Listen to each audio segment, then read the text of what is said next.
తిరుచానూరు శ్రీ పద్మావతి అమ్మవారి కార్తీక బ్రహ్మోత్సవాల్లో భాగంగా రెండవ రోజైన శుక్రవారం అమ్మవారికి స్నపన తిరుమంజనం శోభాయమానంగా నిర్వహించారు. ఆలయంలోని శ్రీకృష్ణస్వామి ముఖమండపంలో ప్రత్యేకంగా ఫలపుష్పాలతో రూపొందించిన మండపంలో కంకణ భట్టర్ శ్రీ శ్రీనివాస ఆచార్యుల ఆధ్వర్యంలో పాంచరాత్ర ఆగమశాస్త్రబద్ధంగా ఈ వేడుక వైభవంగా సాగింది. 7 రకాల మాలలను అమ్మవారికి అలంకరించారు. స్నపన తిరుమంజనం నిర్వహించే శ్రీకృష్ణ ముఖమండపాన్ని వివిధ రకాల సాంప్రదాయ పుష్పాలు, కట్ ఫ్లవర్స్, అపురూపమైన పుష్పాలు, రెడ్, గ్రీన్ యాపిల్, మొక్కజొన్న, జామ, ఆరెంజ్ తదితర ఫలాలతో ఆకర్షణీయంగా తీర్చిదిద్దారు. ఈ మండపాన్ని 20 మంది టీటీడీ గార్డెన్ సిబ్బంది 2 రోజుల పాటు శ్రమించి అలంకరించారు.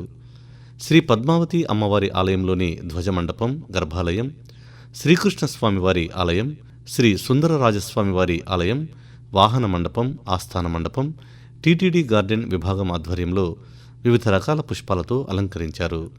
గార్డెన్ డిప్యూటీ డైరెక్టర్ శ్రీ శ్రీనివాసుల ఆధ్వర్యంలో దాదాపు 70 మంది సిబ్బంది 3 రోజుల పాటు శ్రమించి సుందరంగా అలంకరించారు.